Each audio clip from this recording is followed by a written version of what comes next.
Good morning, good morning. This is Spirit Journey.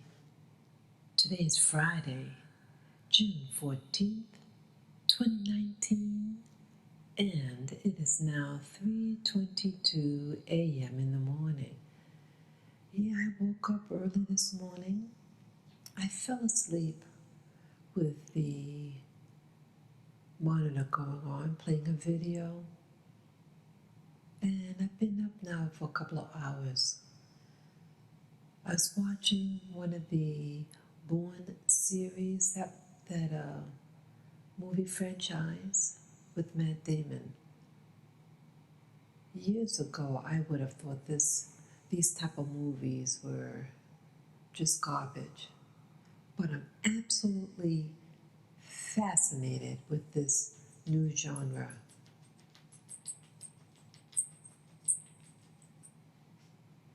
Yeah, I'm in bed right now, and I want to do a video, I should say an audio, on this new movie that I'm watching. It's called Assassin's Creed. I am absolutely fascinated with this movie. I first saw the movie at my mom's house. We actually watched it twice. And I watched it yesterday actually, and I was going to do the audio then when it was really strong on my mind and emotions. I want to talk about this movie and the significance.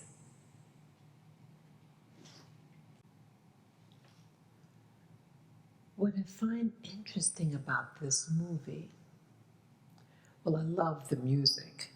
I think the music has such a big pull on me.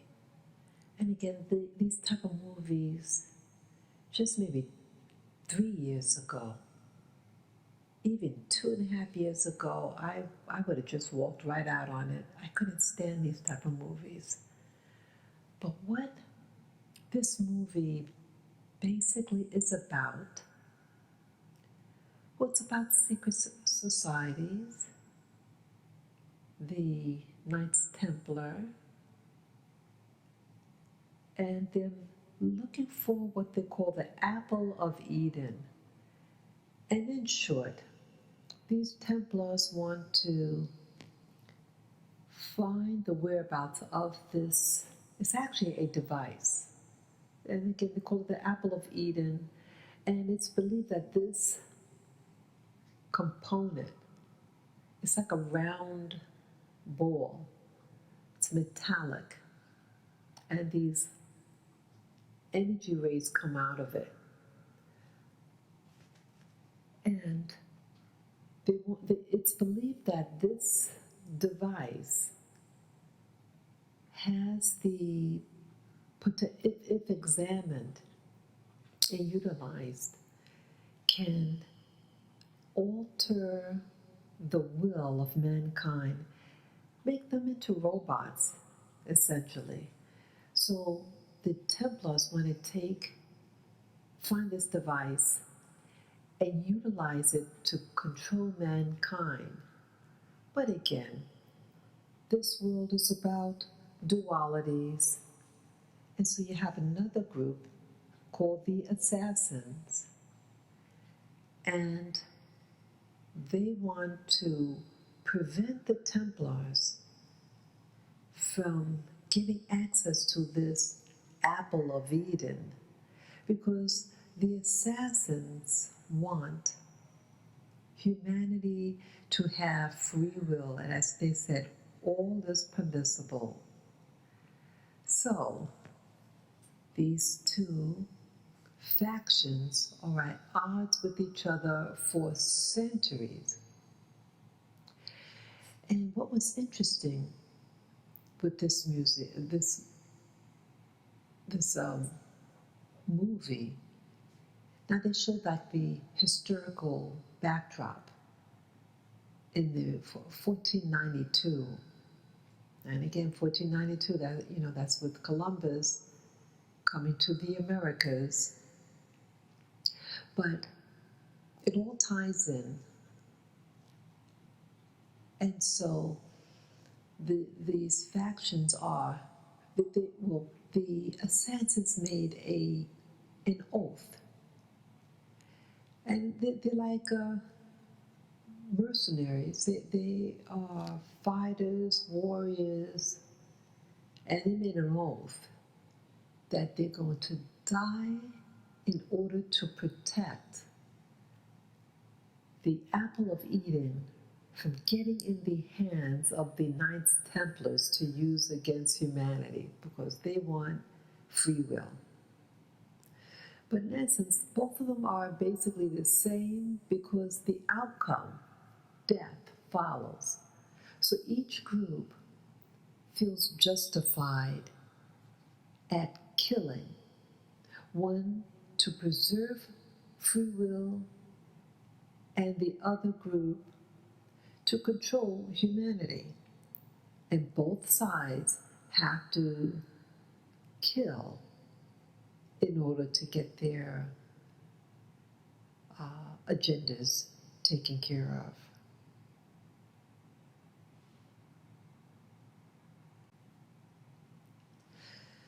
So this audio that I'm going to do, it's really just going to be my thoughts about this movie and how it relates to today and the impressions that I get as I watch this movie.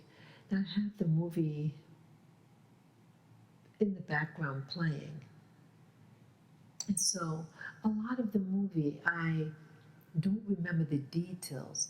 So I will be viewing the movie, and when I have something to respond, then I'll be sharing that thought. So the first part of this movie, they're in Spain. And it's interesting with Spain. Christopher Columbus had a contract with the royalty of Spain. And he eventually did come to the Americas. And we'll learn at the end of the movie the significance of that information. Now they're saying in this movie that the Templars had taken control of Spain, that they were part of what they call the Spanish Inquisition. They took control, but there is a section in Spain that's still under the Sultan rule, Sultan / Moors / Muslim. And I found it interesting that the initial movie is beginning with the Spanish Inquisition. And so I find that really interesting, why it's even being discussed. And I know that it's something important about it, and I think it's important for today, because I should look as you look in the Americas, let's say the United States, we have a lot of people from Spanish-speaking regions in the Americas, and they are now entering North America. And it's a lot of politics. And I'm just picking, and again, this is not any anti-Spanish. I'm just trying to put the pieces together. That here, in everything that this thing could talk about, this movie, and the Templars, but it's beginning in Spain. And then you have Islam. And they have, the Templars had kidnapped the son of this Islamic / Sultan ruler living in Spain. Because again, as you know, Spain was conquered by the Moors / North Africans for about 800 or 900 years, which is longer than the United States been the United States. So this is a big influence. And so you have like a power struggle. And this power struggle is associated with this artifact. Where they found this artifact, the origins of it, I don't know. But it holds secrets of humanity. And so they believe in this movie. Again, this movie is part of a game that children play. So again, this Assassin's Creed is being, it's indoctrinating young people, children, to enact the role play of the Assassin's Creed. It's amazing. It is programming, I believe. So all different groups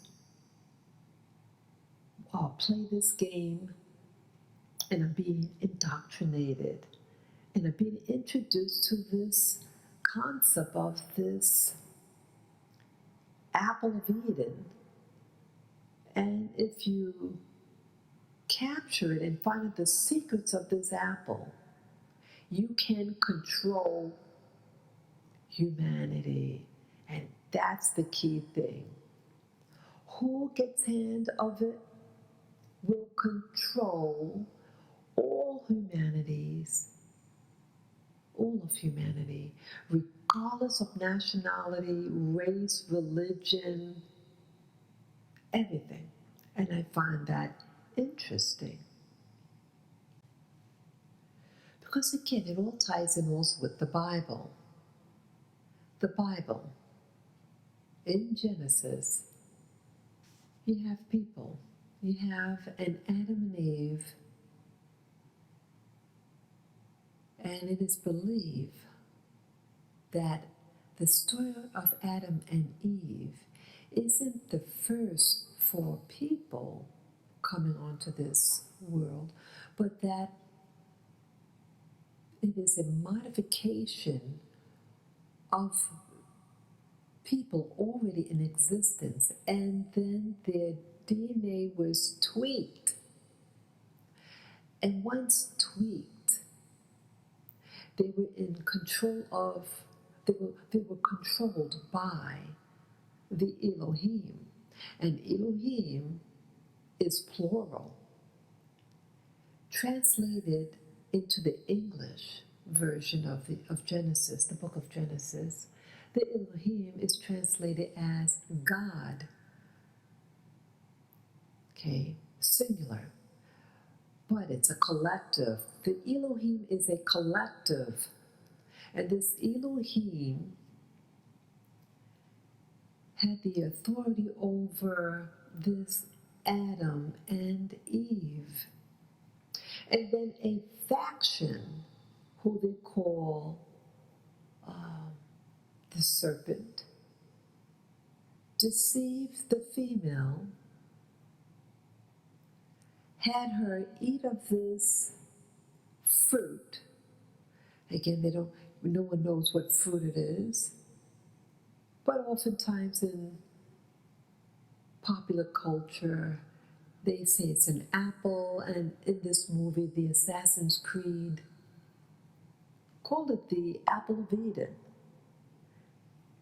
So it seems to be linking that this Adam and Eve, because they're linking these stories, or at least hinting of it, that what happened in the Old Testament with the characters Adam and Eve was something genetic And not that they just really ate a piece of fruit.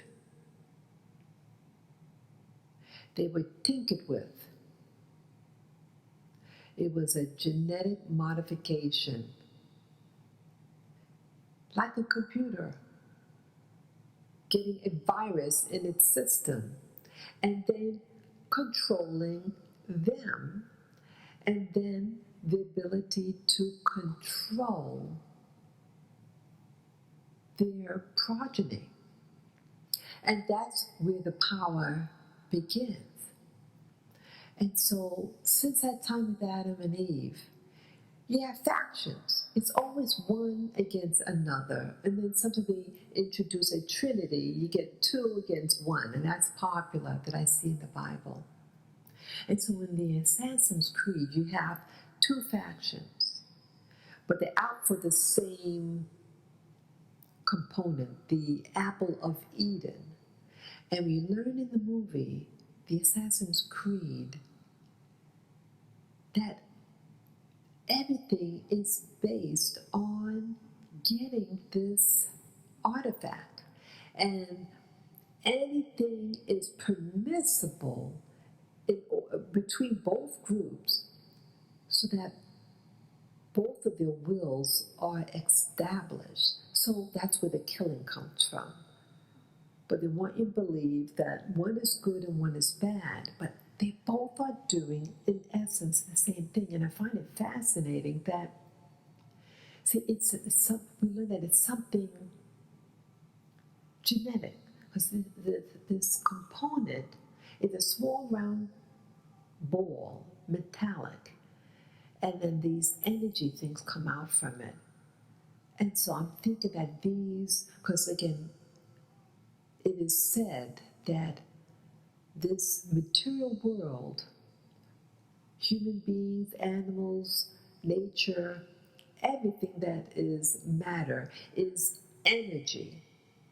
And so this ball, this metallic ball that they call the apple of Eden, is something that modifies our genetics. And so it does it energetically. And even in the movie, this ball, this is a small round ball, like the size of a tennis ball. And it looks like it got activated at the end. But it's really, really interesting. And so it's reminding me, it's not any hocus pocus magic. See, I used to be into the Bible. I used to be into religion. But I'm learning that that's the cover story. It's all about science. And it's no mystical, energetic God, like a nebulous God with for some reason gets moody. It's about beings over, how do you say, getting involved with other people's turf. It's a turf war. And I think that's all what it is. And I think that's all what's happening now. So again, you have Spain. And the backdrop is in 1492. That is the time of Columbus that we're taught in school. And both of these factions, the Knight Templars and the Assassins, are gathering and trying to strategize the whereabouts and the protection of this apple, this apple of Eden. And then the movie is fast forward to modern times. And you learn that these factions, that you're being tracked, and you're being tracked through your genetics. It's amazing. It is amazing, this movie. I'm so dumbfounded about this. The more I watched the movie, I watched the movie several times, and I just want to really document piece by piece because I think it's very significant and it's hinting of what's going on today and the growing Hispanic population in North America.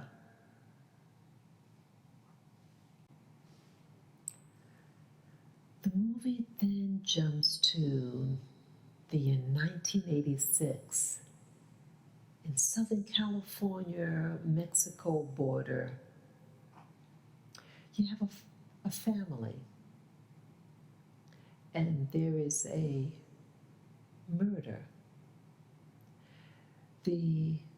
What you initially see is that the father kills the mother,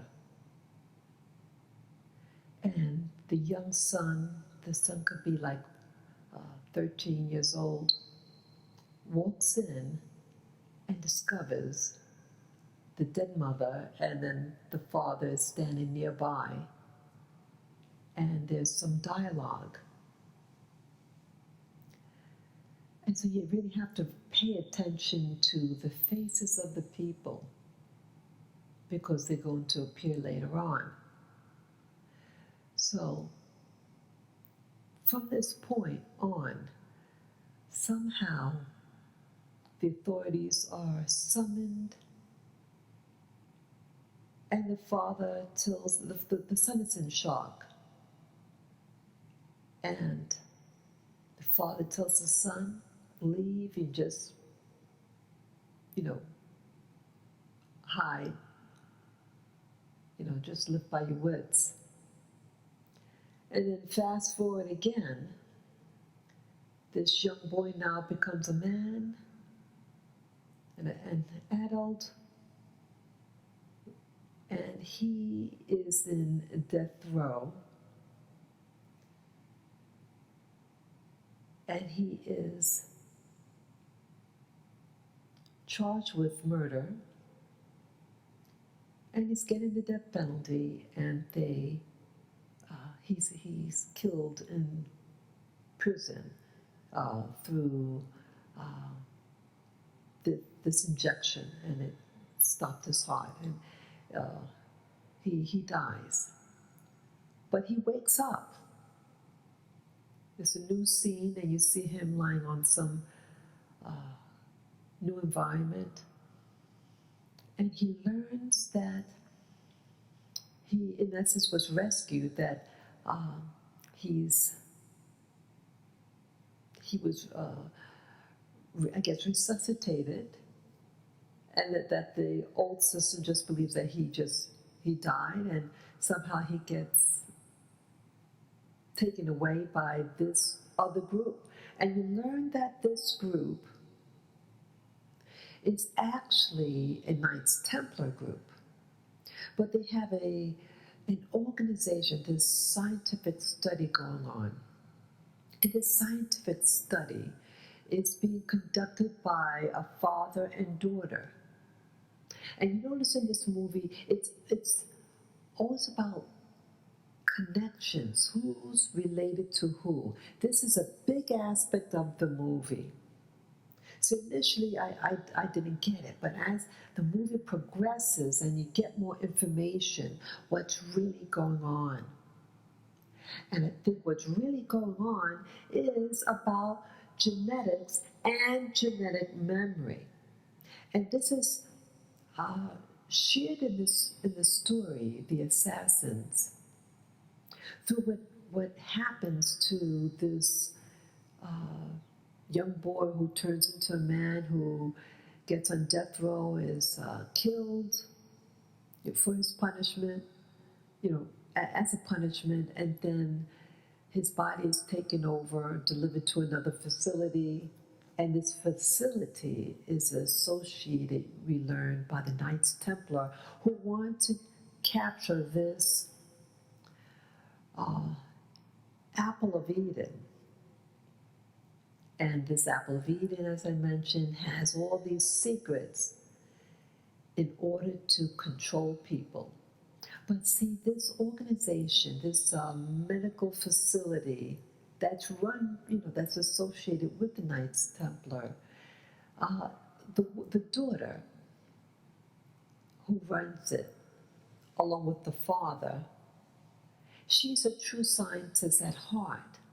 And she believes that she could heal troubled people, violent people, murderers, etc. And so she runs this facility that, guess this, that's located in Spain. Get that? Yeah, Spain again. And so once the guy wakes up, she's there, she has a very nice, gentle voice, and he's disoriented when he wakes up. And the lady tells him that the two are to help one another. She's to help him, and he will help her. So she thinks everything is cool. But again, they really both are doing the same thing. And he even says, who's gonna fix you? Because he realizes at one point, see, he's being used. See, the father of the facility, who's also a Knights Templar, you learn, he wants to facilitate finding the apple of Eden. And so they have this machine. And I thought this was fantastic of the movie. This machine, it's a machine that taps into your brain. There's an injection into the brain, this needle that they utilize. It's all computerized too. So it's injecting something into the brain of the person. And then this person, with the computer, they're able to sequence his DNA. And so it's a very important, this part of the movie. See, you ask yourself, well, why did they get him? And how did they get him? Okay, as I mentioned, that this man that was arrested for murder, okay, he had a troubled life. But he was being monitored all his life. It was 30 years past the time when his mother was murdered by the father. At least that's what you believe. And he became a renegade, and he was a violent person. And this new this medical facility that had taken his body and resuscitated him, they've been following him all his life, it turned out. And that during the time of his arrest for murder, they got his DNA. And I thought that was amazing. This organization, I guess, has a database. And this database had information on the genes, the human gene of the people at the time of Christopher Columbus, 1492. There was this guy who was a member of the assassins, the men and women, and evidently the Templars had somehow gotten access to people's DNA associated with this movement of the assassins. Because again, the assassins made a like what they call a creed, a contract that they're going to risk it. They're going to do anything to protect this apple of Eden at any cost. Tenacious group of people. Somehow their DNA was gathered somehow, databased, and that it seems like this creed was so powerful that it is it's something genetic with the people, the offspring of the people at the time of Columbus, 1492. So here in as in the movie 1985, when the boy escapes and then later on gets arrested, this Templars group got, because when you get arrested, you have to, I guess, give DNA sample, and they got it. And so they knew where they were locating these people. So it also turned out that you learned that the father and the mother had gotten tracked down by these Templars. And so again, they wanted to hide the secret. And again, their lives don't mean anything to them. Their life purpose is to protect at any cost. And so their DNA got tracked down somehow. And then so the son, that's why the father said for the son to escape and just, live, live undercover. So the parents, or I should say the father kills the mother. They didn't say what happened to the father. So that's interesting in the story. The father did eventually die. You assume that because later on in the movie, the father is in the same facility as the son, the now adult son. So it's the DNA. So the DNA could be tracked down generation after generation. And all these generation of peoples who did that creed in the 1492, men and women, it's like they have this criminality about them. And you learn that it's something that's hardwired in them. And maybe with the Templars and the daughter, that they want to modify the assassin's genome to control them, and she thinks that's how peace is going to come into fruition on the world. But the father has a different plan, and the father is talked to about, hey, we're going to close shop on your medical facility because we can't afford to keep it up anymore. So the father's motivated in keeping the facility and tracking down this apple so that they can get refunded, so they can keep the program going, so they can keep a job. So that's where his motivation is, while the daughter's motivation is, I just want peace. Let's they would get, somehow it seems like this whole facility is filled with the same type of people. All these people are classified as assassins from that organization from 1492. Okay, this facility is in Spain. That's essential in this movie. So again, DNA is essential, it seems, throughout this whole movie. it turns out. Okay, the more I see the movie, the more information I gather from it. So now they have this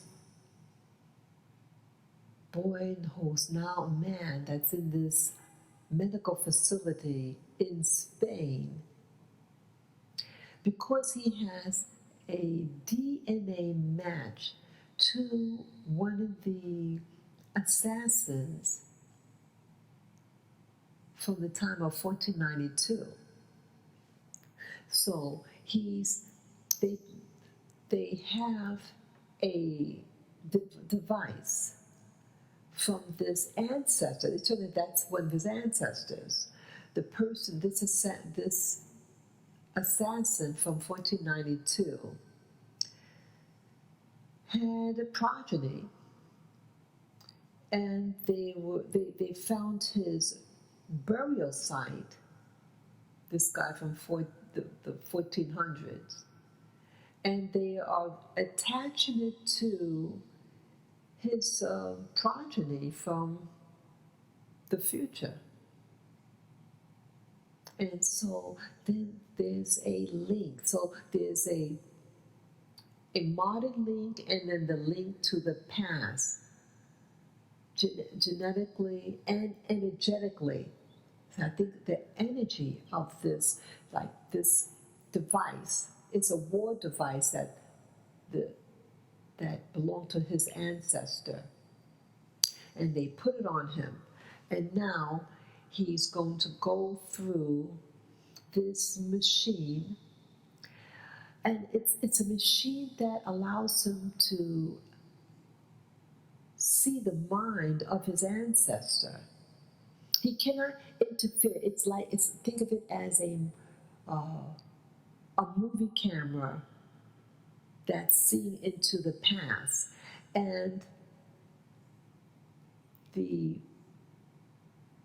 son in the movie, I mean the now adult in the present, is able to tap into the eyes of his ancestor and enact. The machine allows him, it's attached to his waist, and it allows him to move around, climb the walls, all these things like acrobatic.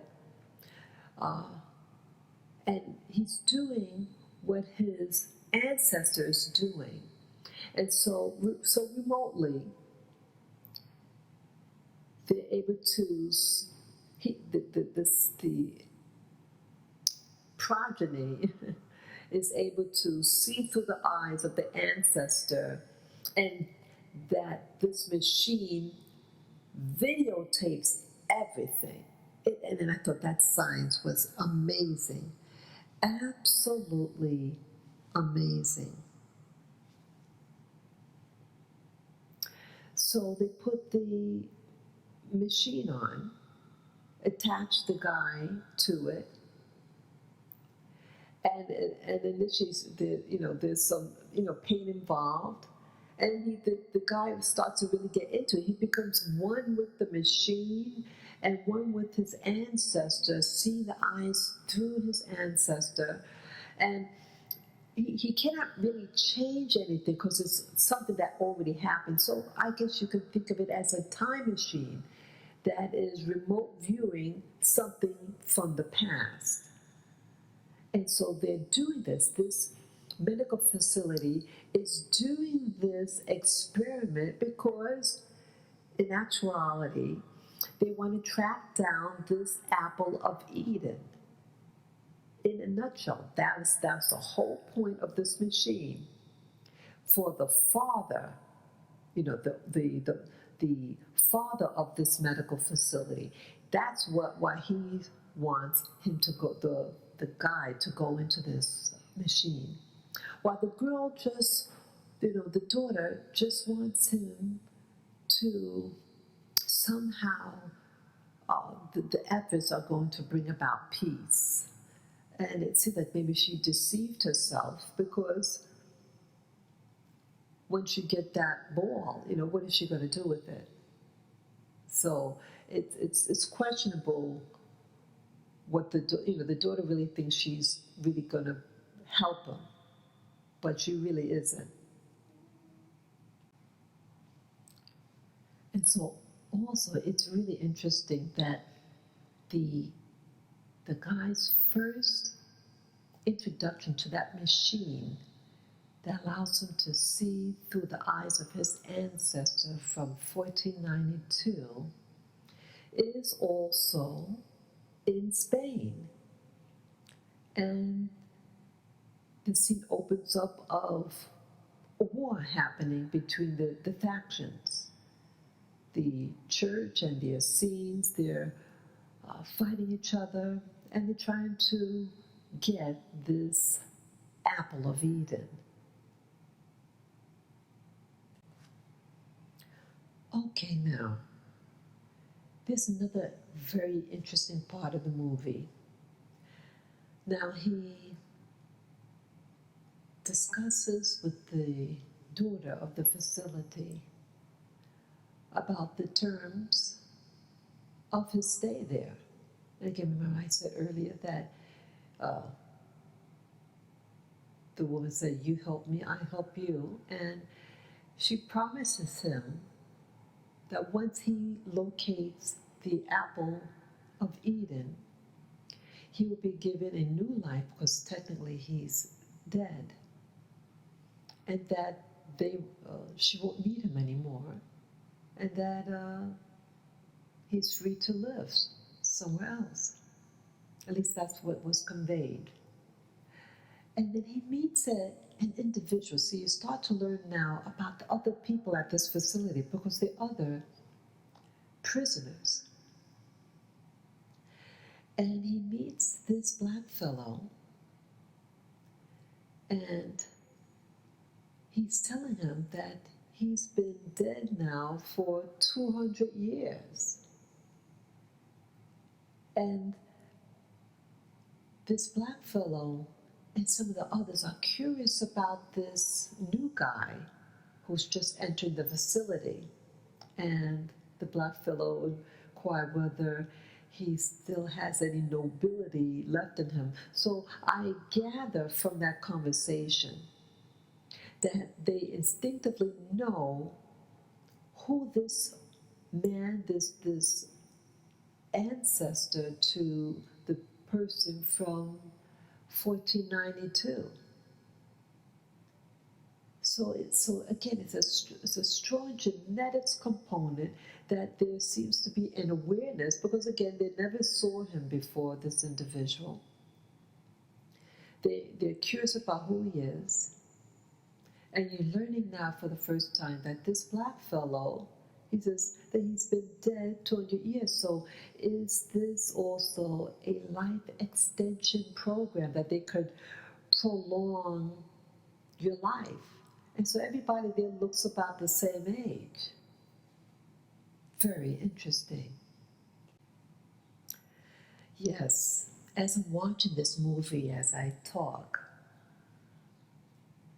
and I never noticed this before, again, they know who he is. They have an idea about who this person really is. And again, that genetic connection.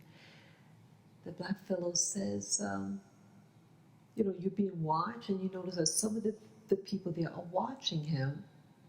And then he says to the guy that the group there are the last individuals to protect the apple, and if he has seen him. And you went, well, who's him? And I would gather, yes, he's referring to his ancestor.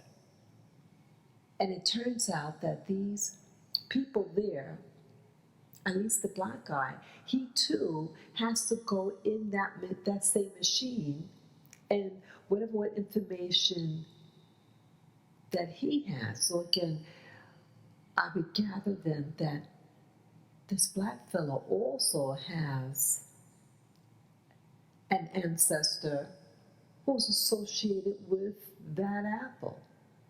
The apple of Eden, as it's called. So again, it's a network. And so, why this is important to me of this movie is that, see, I think movies are really explaining the now.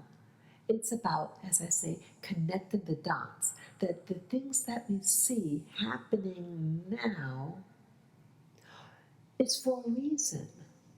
And again, there is a genetic connection because everyone there you learn are people who are connected with this apple, the apple of Eden. And again, they're all there because they know something about it or genetically linked to it from their ancestor, and they're trying to track it down by any means. There's also another important part in this movie that I'm watching right now. It's the part in the movie where, see, they only have 2 days left, that the father of that medical facility, to get this apple of Eden, or the organization he belongs to, the Templars, are going to vote to have that facility closed down. So, what's important to know about this machine that's being used to enable the descendant of this person that lived in the 1400s, who had access to this apple of Eden.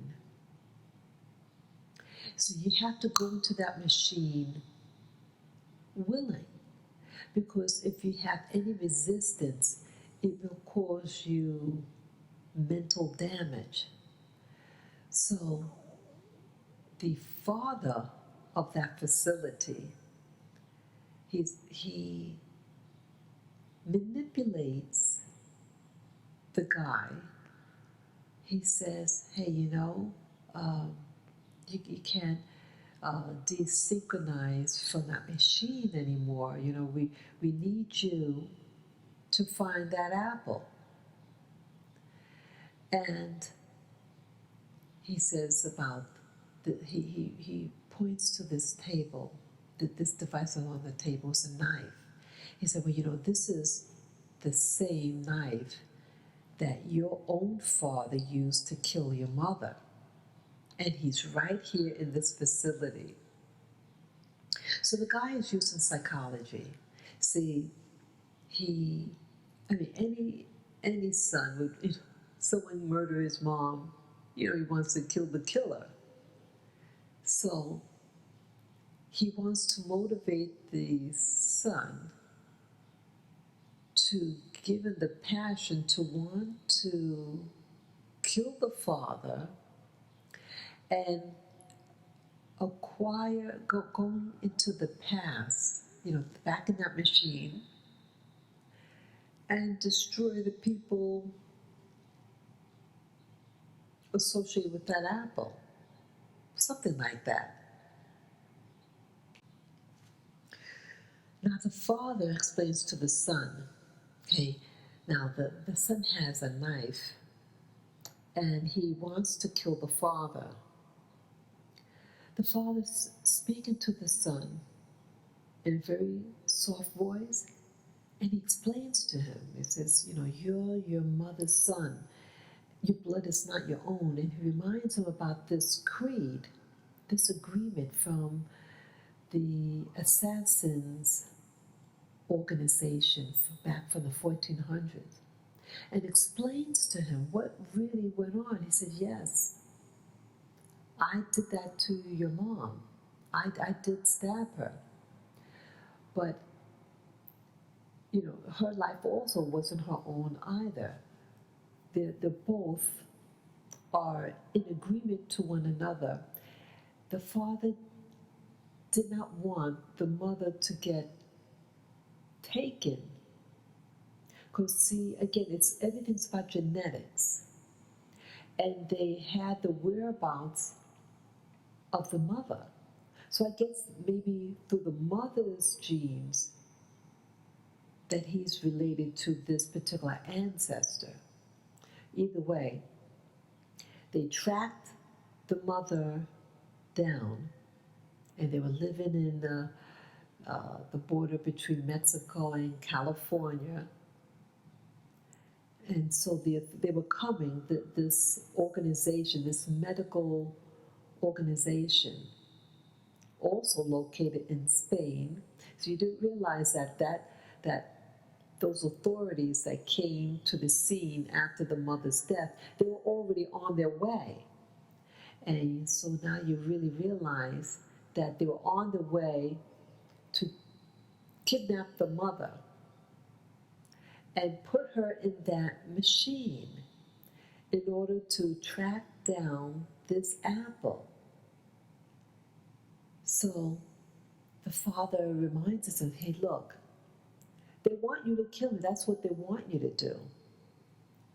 But he insists for the son not to go back into that machine because you're to protect this apple.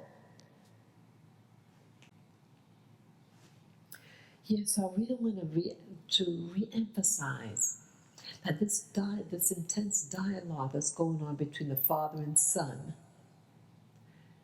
and the explanation of that the mother's death, that it was not in vain. And so the person who owns this facility that runs it, the guy, again, he's manipulating the situation just like in the Bible, in Genesis. See, also Genesis is about free will too. So the story is just repeating itself. And what is this story about in Genesis? About free will, about eating something versus not eating something, but there's a consequence that happens. So you were given free will, but it doesn't mean that having that free will has no consequences. And so yes, we all have at this time in life free will to do, but there's always a consequence. So here, the father and son are in this dialogue. It says, look, you know, your mother didn't have this choice. The son says, well, I have the choice. And that he wants to kill the father and to kill the creed. But the father says, look, you can't kill us, really. I mean, you can't destroy a creed. And again, a creed is like a contract. And again, when this contract was made in the 1400s, it was a blood contract. See, they had to amputate one of the finger of that ancestor. So that has to do with blood. And so it's a link. I guess you could call it like a magic. It's a contract that you can't just easily get rid of. So again, the owner of that facility, the manager of it, who's manipulating like Satan, giving him free information and forcing him through manipulation the motivation to go in that machine, track down the apple, and destroy the organization that's affiliated with his father in revenge of the mother's death. But the story does get better. Now, this part of the movie, see, once he leaves his father and is going to go into that machine, it's called the animus, the machine. Now, I thought this was really interesting, and it's reminding me of things that are happening today. if you look closely.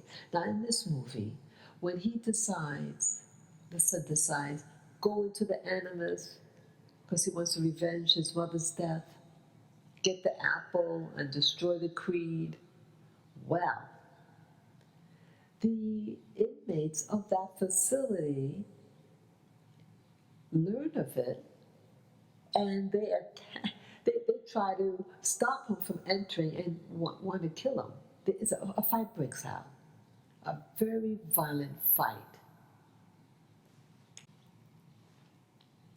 Now, the last time he enters this machine, this animus, see, now he's motivated to enter and want to get this fruit, this apple of Eden. But here I start to really notice what the people look like here that he's engaging with. He works alongside this woman. And this woman looks something like the scientist woman of the modern day, the eyes in particular. At least that seems to be the focus when they show this woman from the past in the 1400s and his ancestor. They were like buddies. You can tell that they love each other, but they always reminding each other, our lives don't mean for anything. And, not to cry for each other, they're there to do a job, and their job is to protect the apple. And there's another man at play here, a very big guy, and he looks like the same guy from the modern times who works at the facility also, another guy, like one of the top warden, the warden of the facility. And so again, genetics. And as he said in the movie, that you cannot kill the creed, that it's something that's in their blood. So they're talking again about the genetic codes, the genetic memory. Because see, it's the genetic memory that is motivating these people in that facility to act the way that they do. It is like a program and they can't escape it. But again, they want to try, the people, the Knights Templar organization, they just want to do anything it takes to somehow intervene with these genetic coding of modern mankind so that you can control them. So again, like one part of this episode when they're in this animus, or I should say the guy in the animus, and again he's seeing the vision through the eyes of his ancestor, and again he comes across this woman, like his pal, his buddy, and then she dies in front of him. They're both protecting each other, and the big guy, really big guy, that looks like the same guy in the present life, that like the warden, and so it's angered him more and more. So not only does he wants to avenge the death of his mom, but he also wants to avenge the death of the woman that his ancestor had cared for, who died trying to save him. See, again, everything is connected. I also notice here, upon this last visit into the animists, see, he also meets in this visit the Sultan / Arab man and the young son of this Sultan. See, it's in the old story, the 1400 story, and the modern times story. It's both a dilemma about one's son and father and parents, and that even though the free will is wanting to be maintained by the Sultan and the Essenes, there's a dilemma when it comes to their family, their loved ones, and it is a challenge at times. So here the Sultan really loved his son and was compromised to give the apple to the Knights Templar. And so the Assassin's Creed people rescues this apple. But in the process of rescuing this apple this final time, the lady dies, his buddy, female buddy, who they work together, and she dies.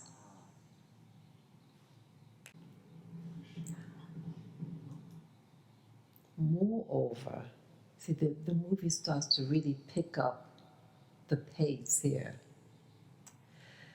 So, this last visit to the Animus again, he escapes being killed by the church heads. He was able to rescue the apple of Eden. And so, the Sultan and his son survive. The Sultan said that he was sorry. So again, it's about love. Also, it's a hard, choice. Choice could be hard. And so the Sultan loved his son more than the creed. But see, the ancestor believed in the creed more. Yes, his lady friend dies, saving for the creed. And then in a scene that follows, when he escapes capture, he's on a ship, and guess what? We all know what happens in 1492. Christopher Columbus. So in some port in Spain, the ancestor meets up with Columbus, Christopher Columbus, and hands him the apple of Eden. And he's also a follower of the creed. Very interesting. And so now, that facility, that health facility, realizes what happened. And that who has the apple now? The apple of Eden. And so, again, this machine is able to videotape and translate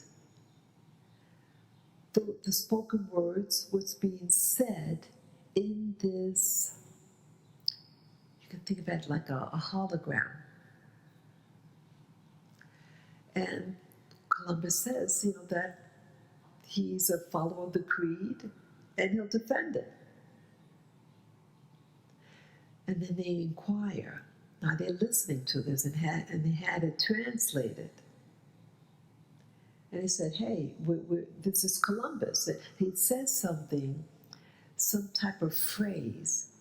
And I guess this phrase is associated with Columbus. And so she gathered that this person that this ancestor is talking to is Christopher Columbus. And they know that Christopher Columbus was, after his death, was buried in Spain. So here, coincidentally, they're already in Spain, and so they realize, okay, that relic, that artifact, I should say, is buried with them. And so, no, they got what they wanted. Now, this is actually the best part of the movie. I don't really follow, I don't like violence, but honey, I can truthfully say that I enjoyed the battle at this part of the movie. What happens?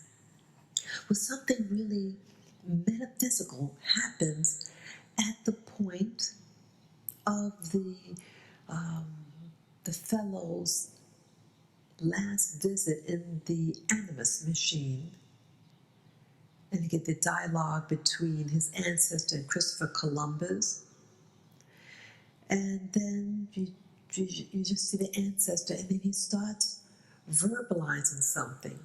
Now I think he's speaking in some language, but for whatever reason in this movie, they don't say what they're saying. It sounds Arabic. It sounds like, you know, Arabic for um, something about God.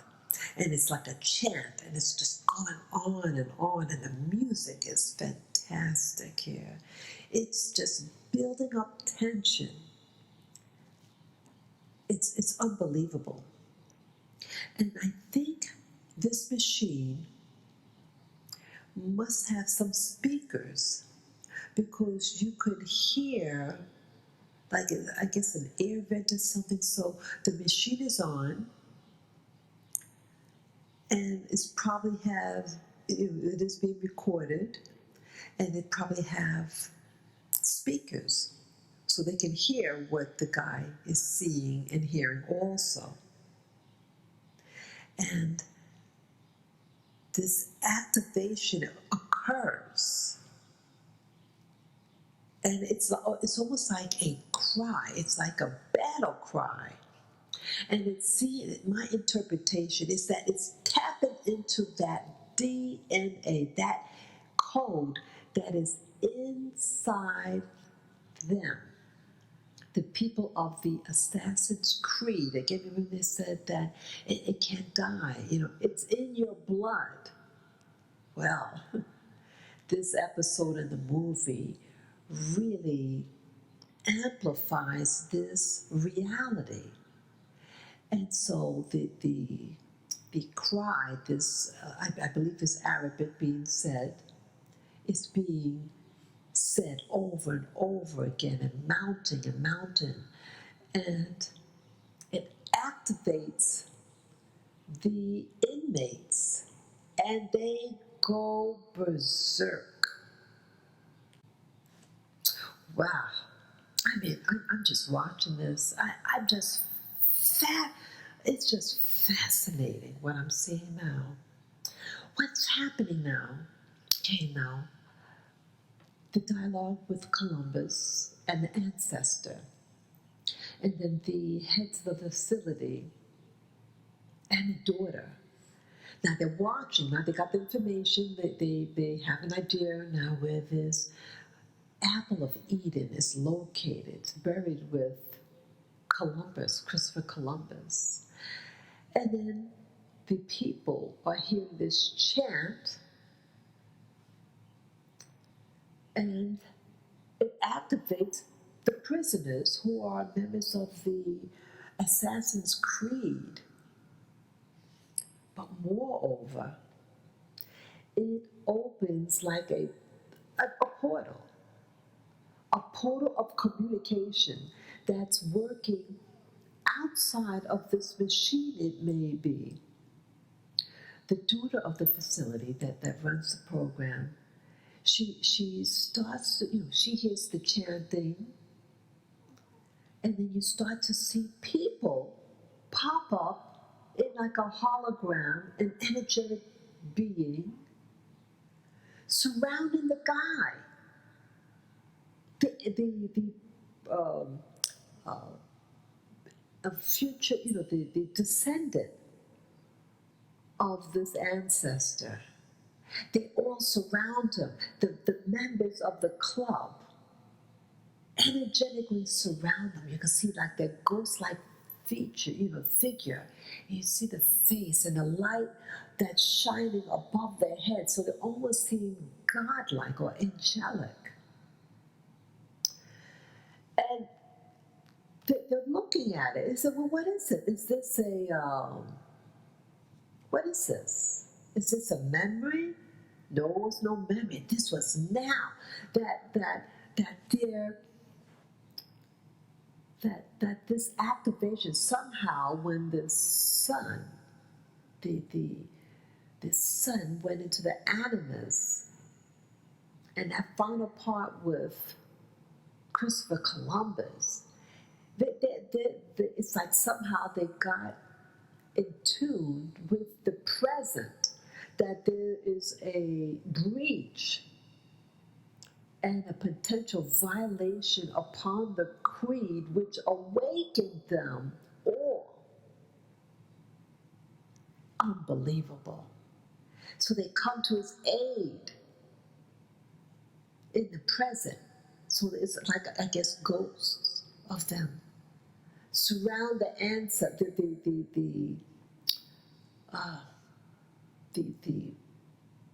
modern person, their descendant. And then the mother appears.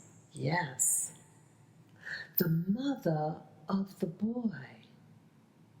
The mother died when he was a young boy. Now he's a man, and the ghost of the mother appears to him. Because remember, the son went into the animus this last time, wanted to do it to get the apple of Eden so he could destroy the creed. But the appearance of his ancestors that surround him, who were about the creed, and the important that their lives mean nothing. It's about the creed and to promote free will for humanity. And he sees his mother at that time, and he's like shocked. And then the daughter of the facility, who runs the medical program, then sees the ancestor. I'm not definitive about this, but the resemblance is very, very haunting.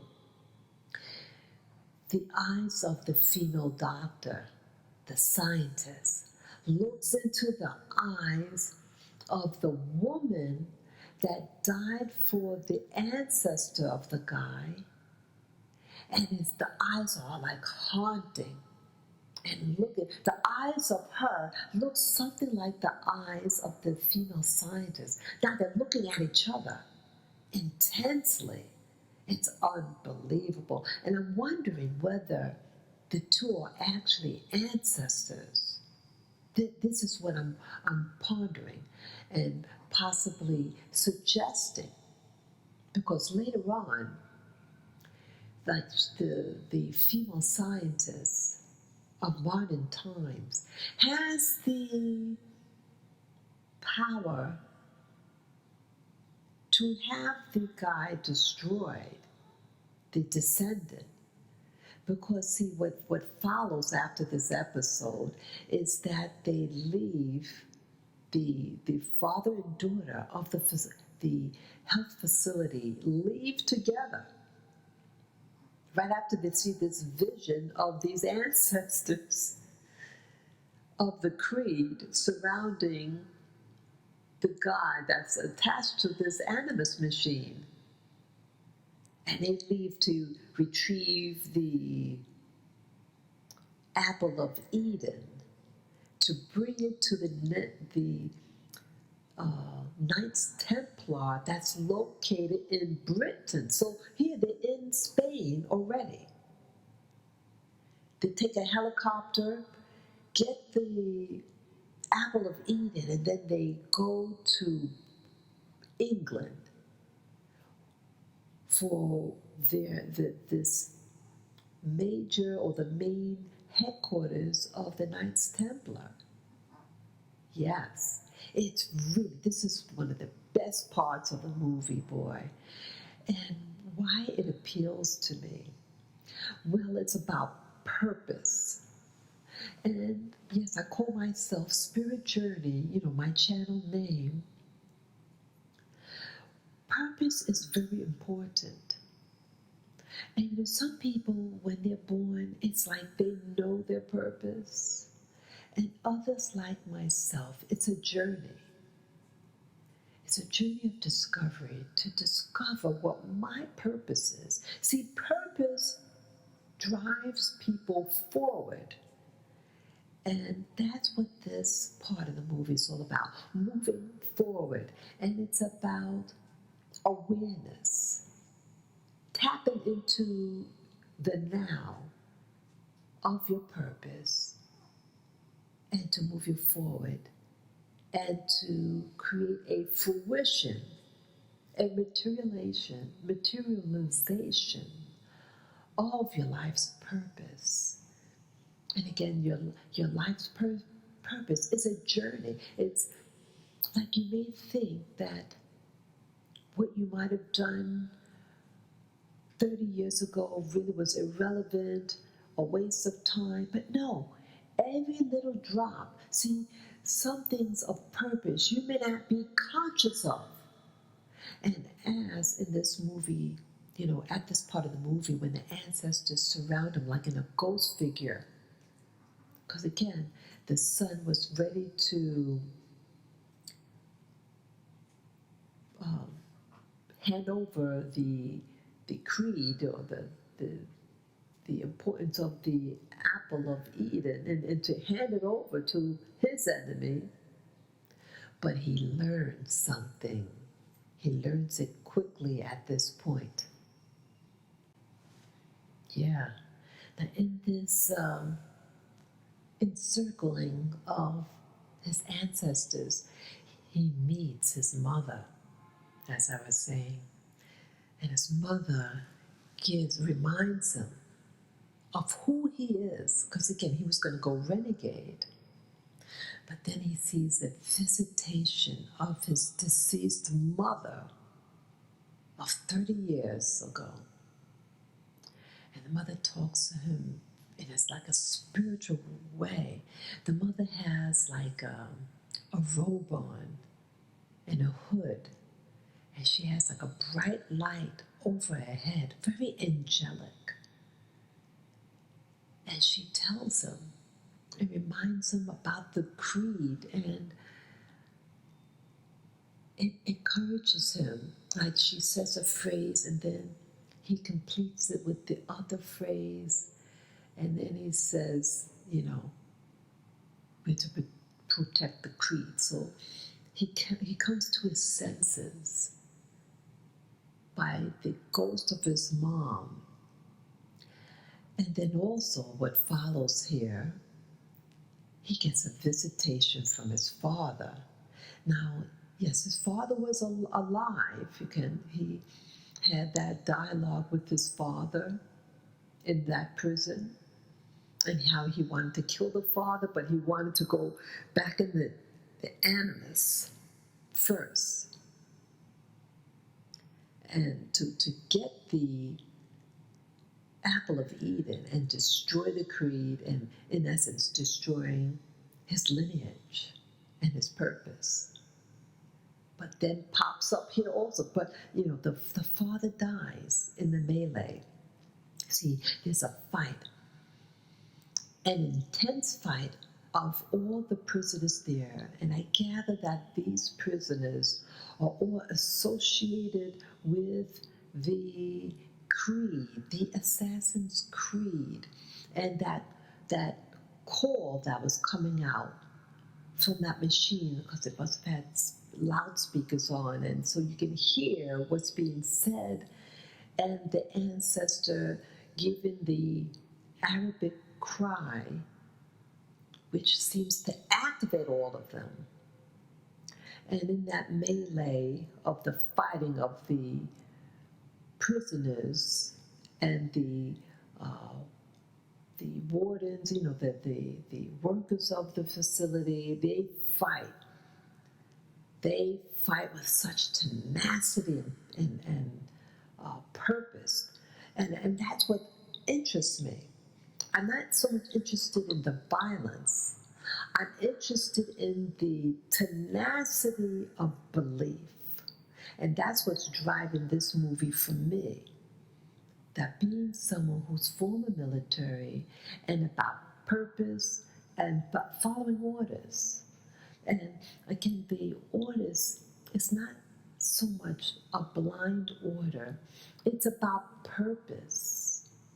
Purpose to about continuity of purpose. It's almost like a beehive mentality. And so the father of the guy dies, he gets stabbed by the workers of the prison. And then his spirit also comes into that circle of ancestors. Yeah. And his father's spirit stands next to his mother, who's just giving him, in essence, like a pep talk that, hey, it's about the creed. Don't go about venging my death. I knew I had to die, and I died in order so that I don't get forced into the animus machine and to give them the whereabouts of this Garden of Eden device.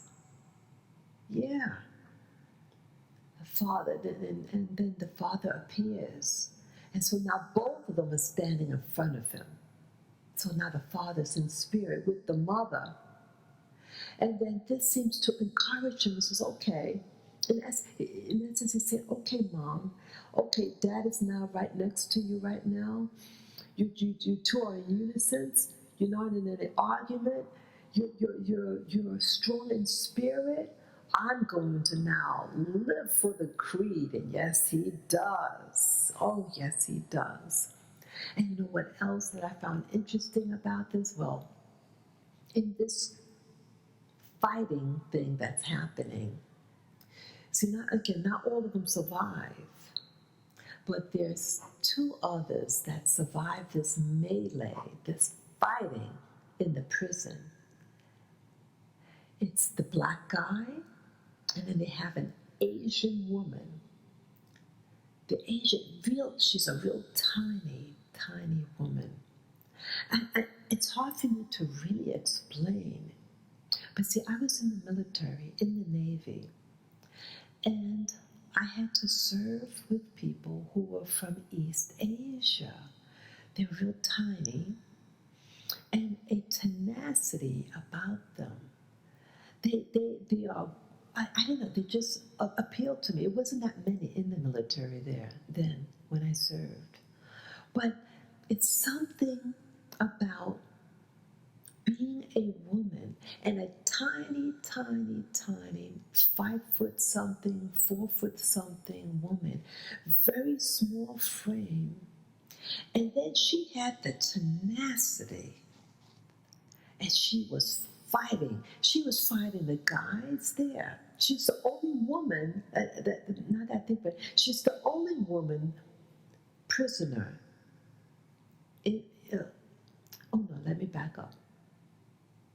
Young person. See, where the father was in an older section. The people seem very decrepit. These were the people who resisted the animus, going into the animus, and so they kind of lost their mind or something. Because remember, the black guy said that he's been dead now for 200 years. So those people who resisted, it seems to suggest, those people who resisted aged, while those people who followed didn't fight the animus, stayed young. And again, the black fellow,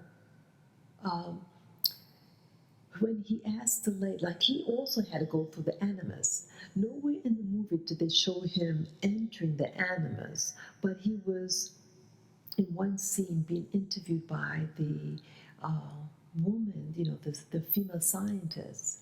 He says, hey, if you find the animus, do we get free from here? But she doesn't answer him. And so he realizes, hey, I'm being fooled by this woman. And so in the room that they were in, he notices these weapons. They look like grenades, and he steals them evidently. See, I didn't realize the connection at first, but yes, so her back is turned, and when he realizes he's going to get screwed, because the son is going to go in the animus and to revenge the creed, and he realizes he's not going to become freed after they get the apple of Eden. And so then he thinks, hey, I got to get out of here. So he steals the grenades and he lights them up. And that's when all prisoners there started fighting for their lives, because they realize they're going to get screwed and they're not going to be freed. Because remember, the lady said, you just follow the program and you get a new life. And that wasn't the case, because she is about her research. Okay? And so they fight to the death. So the black guy survives, and the young Asian woman. And they escape. And they're led to Britain, in England, to the major Knights Templar building. They also all three go. And there is more dialogue. And this dialogue he later has, the progenitor, he finds the woman scientist in the building. Now he's wearing his outfit like this hood on, this this assassin outfit, with the hood and everything. And he has a dialogue with the female scientist. And it's kind of hard to follow, because it seems like that he says, look, you promised me that, we're going to work together. You work for me, I work for you, we help each other. And she says, well, I could scream right now and, in essence, have you arrested. But she doesn't. And it's almost like she got in a trance. And she lets the guy just walk through. And then she stabs her father, who has the apple of Eden in his hands, and showing it on display to the rest of the people in that meeting hall. It's like a major assembly of all the leaders of the Knights Templar. And the black guy and the Asian lady are also smuggled in that room. And the guy,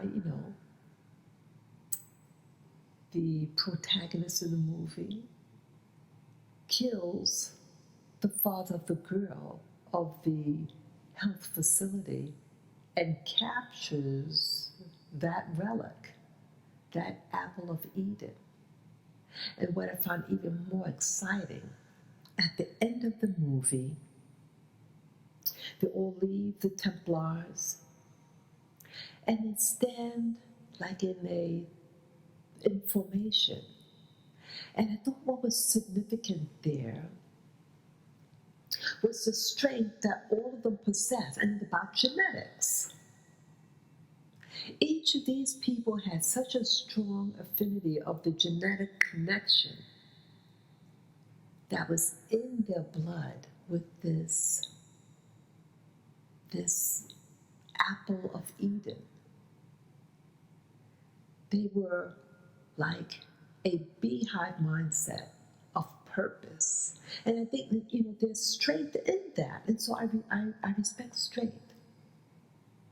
And it also, for me, it represented a type of trinity, a purpose, a linking.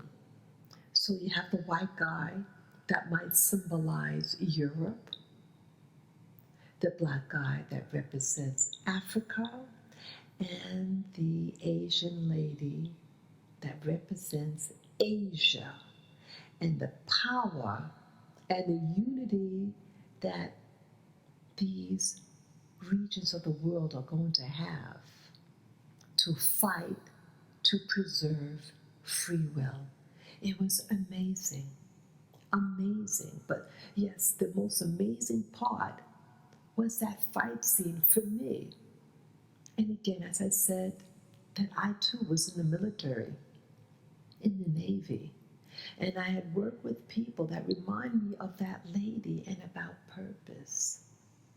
And I feel for me at this time that it's speaking to my heart in what will be used to activate that latent DNA code in me to fully awaken and to go about my life's purpose.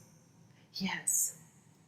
And I feel like when the protagonist of the movie, when he's looking into his mother's eyes, because he was haunted for years of seeing his mother's dead body, and then now see his mother in angelic form, comforting him through her words, her gentle words, and teaching the son in an instant that he has a purpose. And it's not about revenging the death of his parents, but about purpose. And I think once I discover my purpose, all those things that happened in my life growing up, the pain that I suffered emotionally or physically, that is going to be put in perspective, because it was all worth it, because life's purpose supersedes my pain. And that's how I want to interpret this movie. For me, this was one of the most powerful movies I've seen. It's about tenacity, and as I called myself one time, about being that gallant Amberian, that code that's living in me of gallantry, of bravery, of about standing your ground in life in order to fulfill my life's purpose. Moreover, as I watched the end of this movie, the woman's father gets assassinated in front of everybody.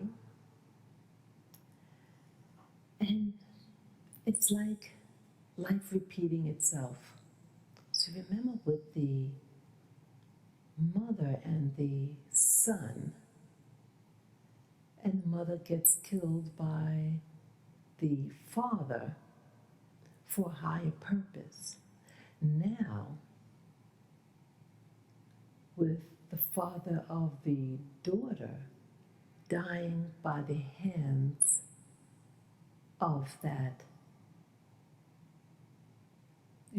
the protagonist of the movie, she now has revenge in her heart, and the daughter is now blaming herself for the death of her father and wants to avenge his death. when she says that that guy is going to be hers to handle, that she wants him for herself to avenge.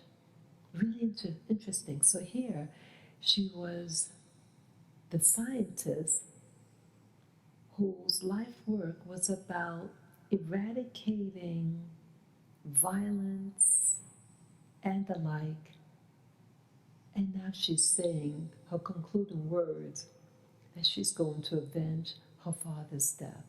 So you see, they're both, the Knights Templars and the assassins, they're really the same people. It's the same coin, but the same outcome.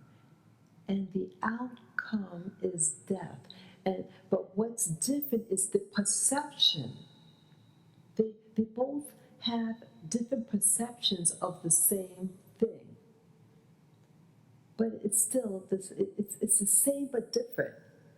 It's like looking in the mirror and saying, I don't like you. And these are the reasons. But you're looking at in the mirror. You're looking at yourself. And so it's the constant fighting between people. You have people who feel that they have to do something because of honor, to honor their parents. And then at one point you can actually hate your parent. And then you come around because something happens, you come to an enlightenment. But still, the problem is strife. And that there seems to be something that's driving humanity of this insanity, this never-ending violence. And it's interesting, there's a lot of contrast, like in this lodge, who opens the door for this hall, you have one black fellow and one white fellow. So it's again about duality. The world of duality is what dominates humanity right now. This duality is the controlling factor. Think of it like a rubber band. For a rubber band to work, to be a rubber band, it has to be able to have tension, but also to relax too. And it's the give and take between both forces that makes the rubber band able to work. And so this factions of humanity was, I feel, implemented at the time of the book of Genesis. It was initiated to keep that momentum going. Think of it like a bicycle. For a bicycle to work, there's an upstroke and a downstroke of the pedal. And with that, you're able to get momentum. And that's what's happening to humanity. Yes, it's moving forward, but with the contrast of what we call good and evil at its delivery. So what more about this dichotomy,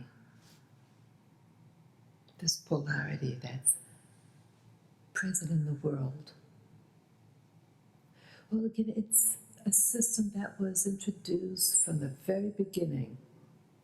The first division occurred with gender, male and female. As you see, the female was vilified for trusting the words of the serpent. And Adam just followed along? Why is she vilified? And that vilification justified putting the woman at a social disadvantage.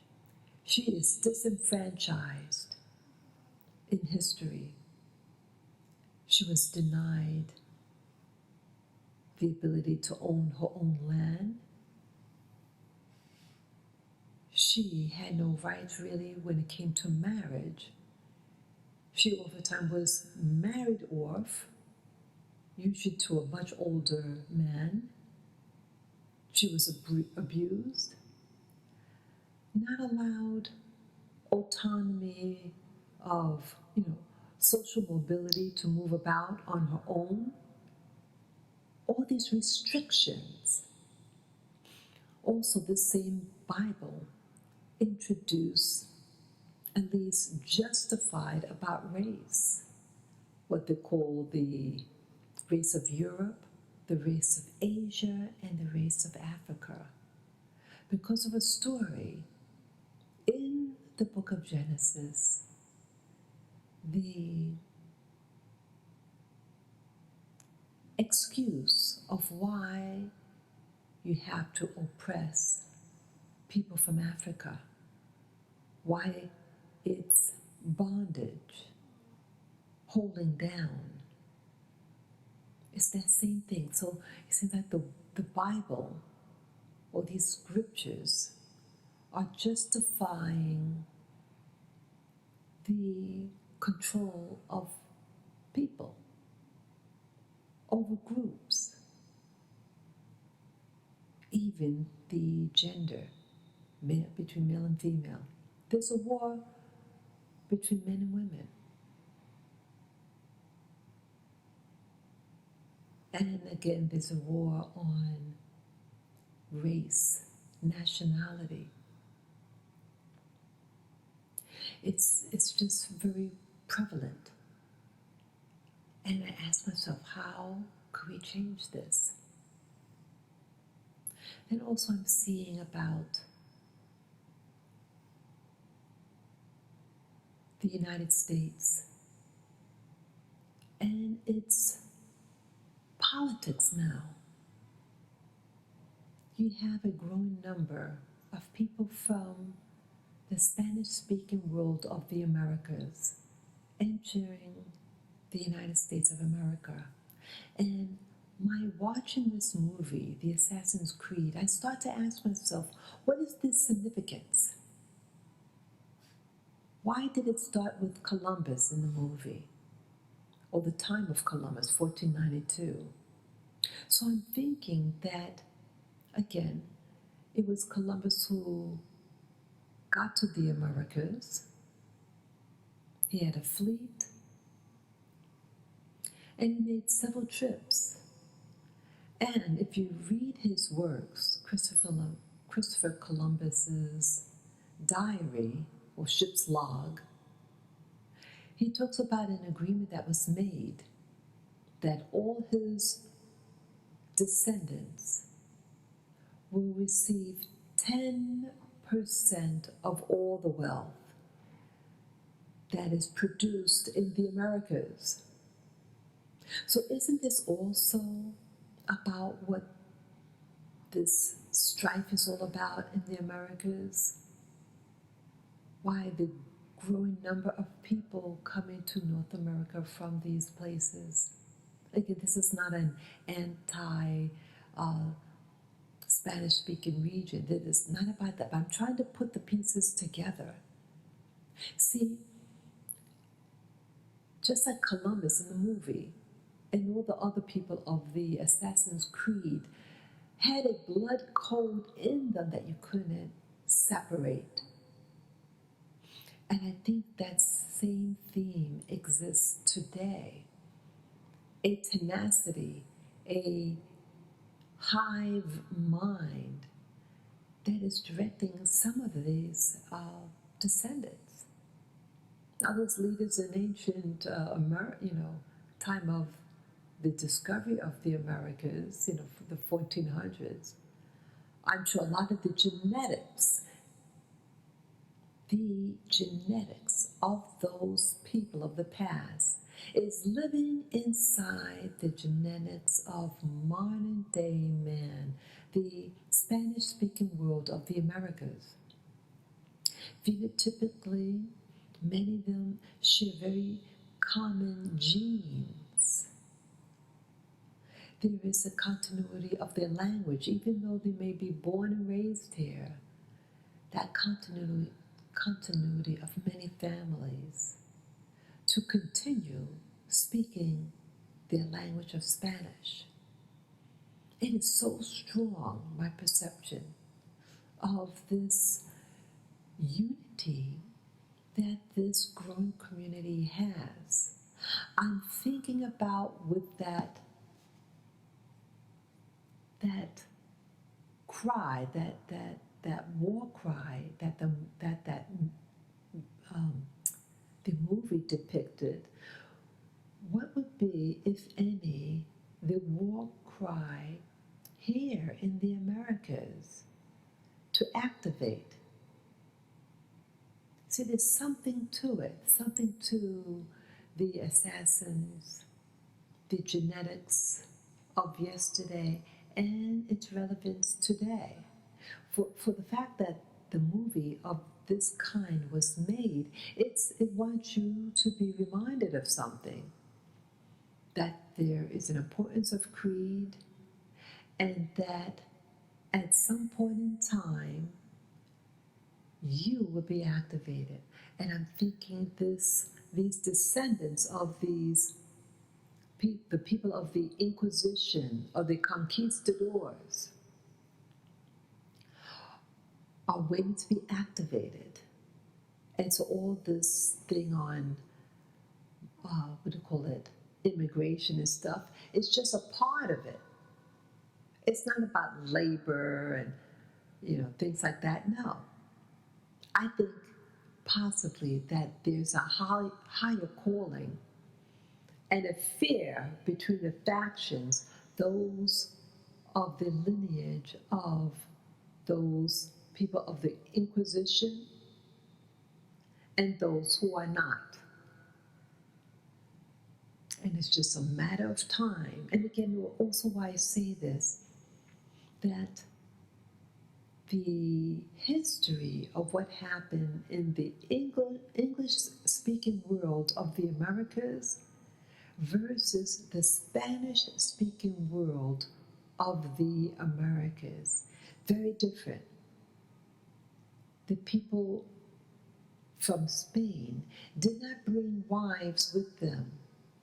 They acquired the women through the indigenous woman that was here at the time of the 1400s and the African woman.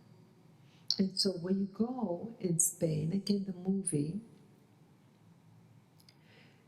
was depicted parts of Spain. I'm sorry, I meant to say Mexico. But Mexico was a colony of Spain. And then also there was a link with Spain as well, where they had their headquarters, their medical center. So I think possibly they knew it had to be around there. It was, I don't think it was a coincidence that the facility was in the same place where the relic was. So I guess they knew something, but they just needed to know specifically where. And again, that activation. So again, what I was meaning to say, the lifestyle of the Spaniard and who he progenied with was different from the Anglophone. It's not near the same type of interunions. The Anglo kept his genes from the African to a very great extent, and then to a minor extent to the indigenous. But the Spaniards were different. They blended all that in. So you have the father, you have the same father, versus in the Anglophone world, You don't have the same father. So the potentiality, if you have the same father, the potential of you being of one mindset may prevail, versus if you don't have the same father, that unity is not there. And I think that's what's happening. And so again, the Spaniards might have foreseen certain things of the future and know that their warfare, certain types of warfare, they may not win. But see, they're going to win if they realize we need to form and have the same father. Just like, almost the opposite of a beehive, you have the same, have the mother. You'll have the same mother. Beehive sense.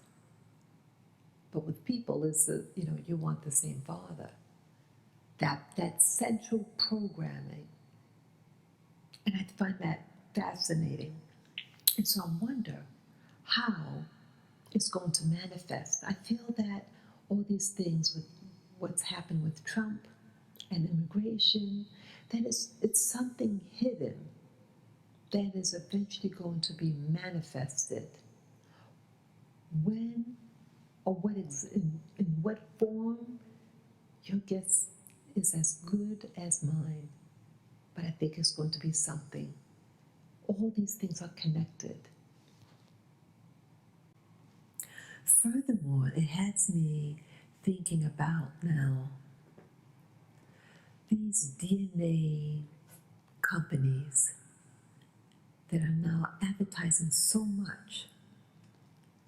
They want people to get their DNA tested.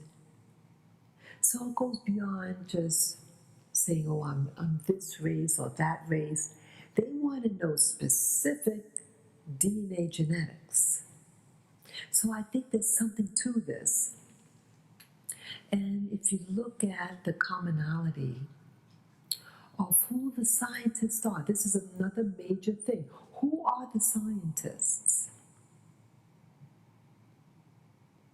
Who wrote the Bible?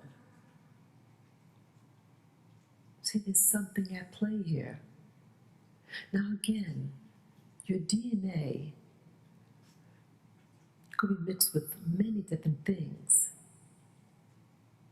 And so it's not just one group. I mean, you have the leaders, the people who are orchestrating these things.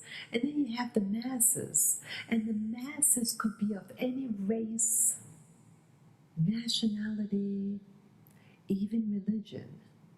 But it's about what affiliation you have. What is that affiliation? Who do you serve?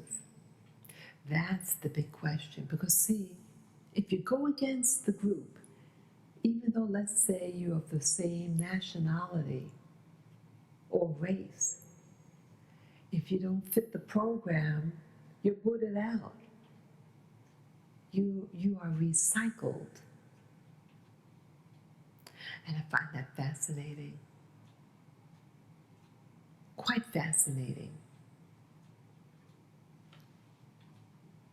But at the same time, not fear. It's not fear. Yeah, so that's what gets this so confusing. To be a member of a group, but then you start to see through the group and you say to yourself, I don't believe in these doctrines. Yes, I might benefit. Yes, I might be a member of this group, but you're not about their agenda. You're not about their agenda. And this movie shared that one's agenda could change. The protagonist in the movie was against the creed, and then he came to a new awakening. Now he's pro-creed. And then again, the reversal, the daughter and the father. that now the daughter has a new passion in life. And now she's showing her allegiance back to the father because she was very angry with him. She felt betrayed. So it's just life continuing on. You know what else I think about all this? As I mentioned earlier about this priming of the pump, about the dualities. And it's this duality that's controlling the system. What else is controlling the system? Currency, money, cash. That system is what's really controlling the whereabouts because it makes people get aggressive. When people see they're getting less and less money, then that's when the hatred will come in. That's what's going on. It's controlling us. It makes people hate one another. It promotes jealousies. Let's say you work in retail and it's commission-based. They start to antagonize each other. And again, that pump is primed now between those workers. So it's a constant training of these events. You have other things. You have the race wars, especially in the Americas, just fighting. And in the US, they're promoting this race war, and it's awful. See, these are some of the tools that are used to cause this energy, this pushing forward. I think it's a feed system. These dichotomies are the mechanisms or the money, throw in the concept of money. When you don't have it, you're going to start to fight. You're going to question, hey, how to maintain myself. It's fear. It's using fear to control. Or let's say the fear of, let's say you're looking for an inheritance, but you don't have. I'm sorry. You have a fear that you won't get your inheritance. You have families. Who's going to get the inheritance? Well, at one time, women weren't allowed. So it's putting that rift between men and women. Families. Who's going to get the inheritance? Well, only the son is going to get. So again, siblings is usually the oldest sibling. So the older against the younger. This dichotomy is putting separation on us all. And this is what they want to do. So you walk in anger and fear, and you commit warfare for resources, and we have to stop it. We have to stop this. It seems very evident that you have controls on top of controls. That's also what I'm seeing, because with this Knight Templar, who was directing the Knight Templar? You have individuals, but who was setting out the orders? This is really something. This is an interest. Here, these are all systems of control, as I call it. The systems of control is over this planet. The this planet is like a jail. If you go to a physical jail and see the behavior, you're going to see it parallels to some degree as to things that happen on this planet. It's a system that you can't really trust one another to the fullest because the fear what that other person can actually do to you. This is sad. Yes, I think this system of control is about slavery, enslaving humanity. See, it always seems like they do a test first. They have the test subjects. And the African seems to be the primary test subjects, at least in North America. They work on this demographics first. It's controls upon.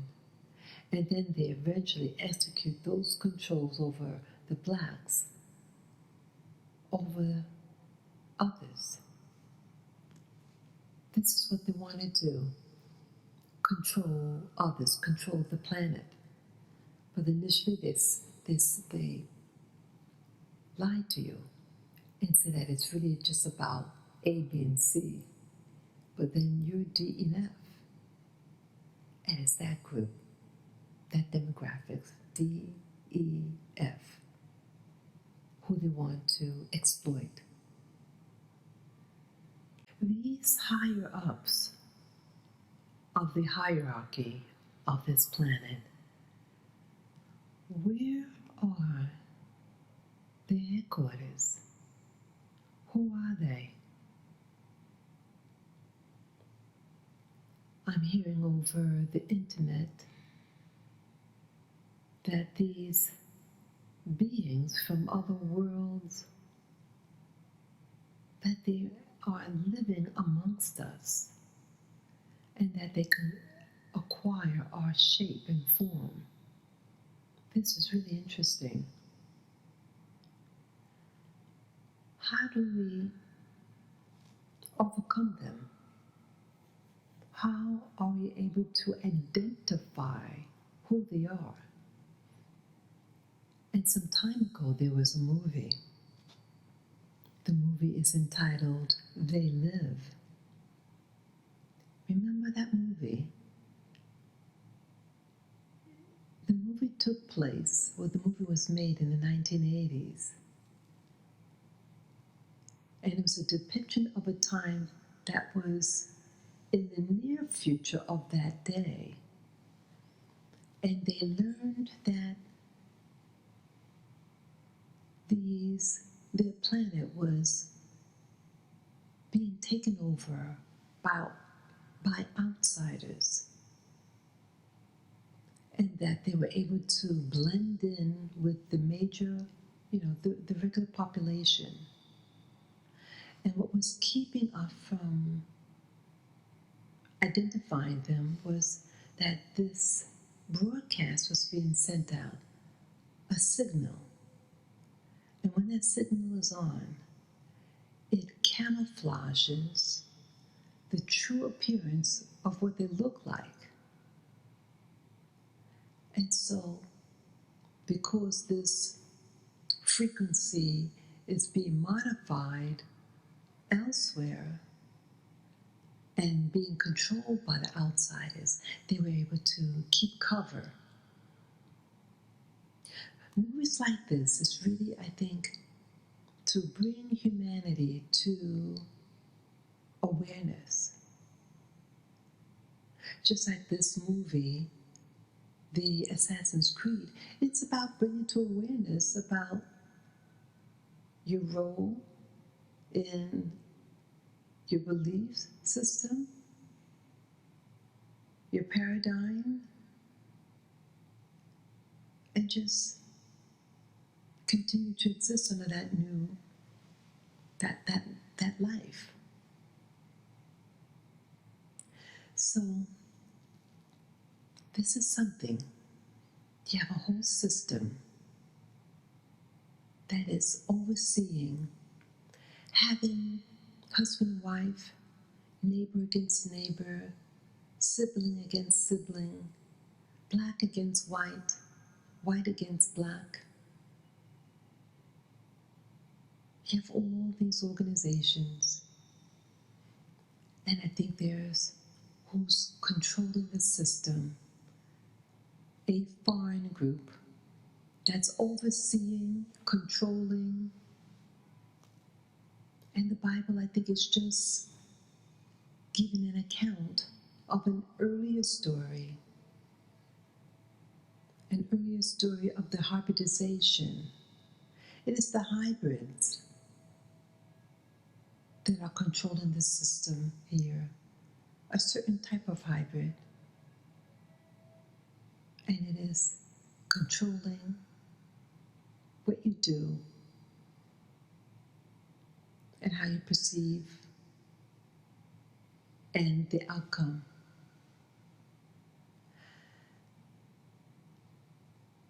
Moreover, I'm thinking, if I didn't mention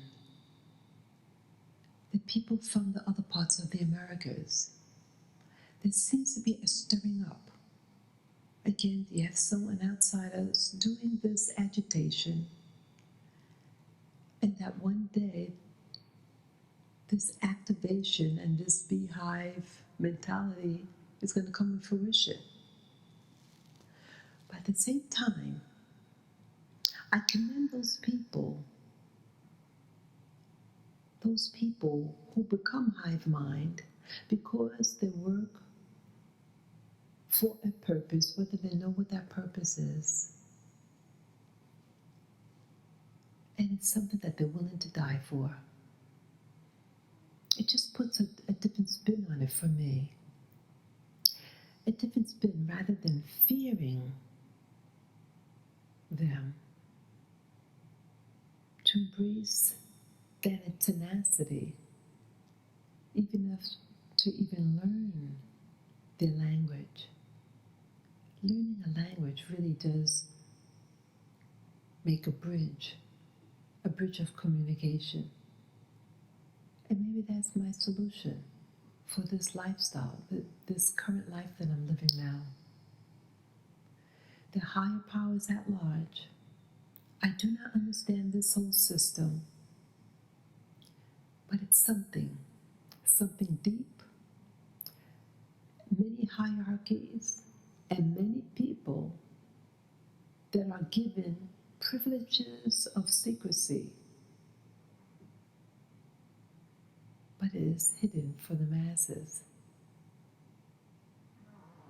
I pray that this knowledge would be shared upon me, and then I'm able to navigate in confidence and find my life's purpose.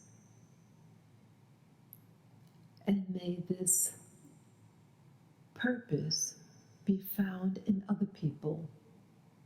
So I think once you have that true purpose in life, that is no reason for jealousy. Because if your walk and live in purpose, it would be developed continually, this purpose. So thank you for listening to this audio, and may it make sense to you, and especially these movies. These movies are really teaching what is not known by the general population. So I thank you all. Peace and love, and signing off.